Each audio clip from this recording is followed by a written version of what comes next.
এই আইসক্রিমটার দাম কত? 10 টাকা। আপনি খাইতে পারলে আপনাকে 200 টাকা দিব। খাইতে পারবেন?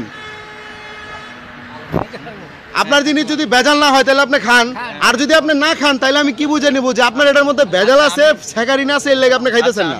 এই ভাই দাঁড়ান তো ভাই, এগুলো কি বিক্রি করেন? এগুলো মধু আইসক্রিম। মধু আইসক্রিম, দেখি একটা দেন তো।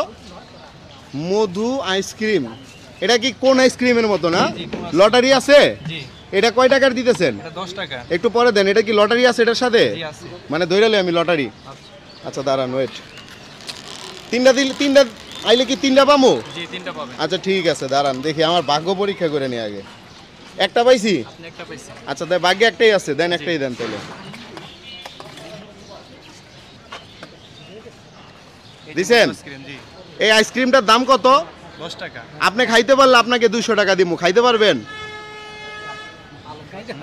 আপনার জিনিস যদি ভেজাল না হয় তাহলে আপনি খান, আর যদি আপনি না খান তাহলে আমি কি বুঝে নিব যে আপনার এটার মধ্যে ভেজাল আছে, স্যাকারিন আছে, এর লেগে আপনি খাইতেছেন না। আমি অবশ্যই খাইতে পারবো। খাইতে পারবেন? জি। তাহলে খান।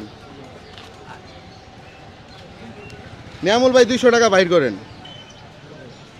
এই মানুষে যে বিক্রি করে আপনারটা তো এরকম না। কাহিনী কি, মানুষ বিক্রি করে শুধু বরফ দিয়ে রাখে, আর আপনি তো অন্য ভাই কিছু আমারটা ফ্লেভার দেওয়া। ফ্লেভার দেওয়া, জি। মানে রং। না না রং না, আমারটা মনে করেন একবারে জুস করে বানাই। মানে গুড় আমদানি। স্যাকারিন আছে না এটার মধ্যে? কোনো চেকিং নাই। কি কি আছে এটার আমি মধ্যে? এটা নিজে বানাই সবকিছু। আপনি নিজেই বানান? জি। আপনার নাম কি?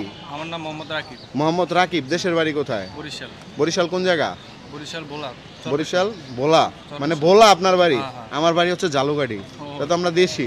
আচ্ছা। তো বিষয়টা হচ্ছে আপনি নিজেরটা নিজে বানান, জি। এই বানায়া সেল করেন, এটা 10 টাকায় বিক্রি করেন আপনি। 10 টাকা। খান, আপনি শেষ করেন। শেষ করতে পারলে আপনাকে আমি এটার দাম দিব 200 টাকা।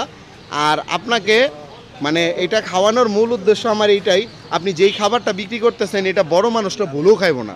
ভাই আপনি খাবেন এটা? এই খাবারটা সবচেয়ে বেশি পছন্দেরই হচ্ছে ছোট বাচ্চাদের।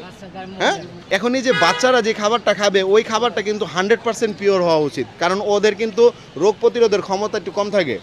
তো সেই কারণে আজকে আপনাকে খাওয়ায় টেস্ট করতেছি যে আপনি যদি নিজের জিনিস নিজে খাইতে পারেন তাহলে তো আপনি প্রমাণ দিয়ে দিলেন যে আপনার এই খাবারটা ভালো।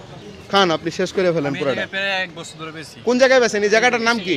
স্টুডিয়াম। এটাই যে গাইস দেখতেছেন, এটাই স্টেডিয়াম। আর ওই যে পিছনে বাইতুল মোকাররম, এই স্টেডিয়ামের 4 নাম্বার গেটের দিকে ওনারা আমরা হাতে নাতে ধরছি আজকে। ঠিক আছে সময় পাবেন ভাই আমার। নিয়ামুল ভাই, ভাই তো খাইয়া ফেলছে, তাহলে ভাই টাকাটা বাইরে বুঝিয়ে দেন। এই যে ভাই 200 পাইছেন? জি ভাই। কেমন লাগতেছে? আমার কাছে অনেক ভালো লাগতেছে। অনেক ভালো লাগতেছে জি। ভাই। আপনার একটা হাসি দিতে হবে, হাসি সুন্দর হইলে আরেকশো পাবেন। আমার দিকে তাকান, একটু হাসি দেন দেখে। আচ্ছা আমি আসলাম। আচ্ছা। হাসছেন আঙ্কেল? হাসি সুন্দর হয়েছে? এই ভাই আরেকশো দেন, হাসি সুন্দর হয়েছে। এই যে ভাই আরেকশো পাইলেন, কেমন লাগলো? আমার কাছে অনেক ভালো লাগতেছে। অনেক ভালো লাগতেছে। আর একটু সুন্দর করে হাসলে আরেক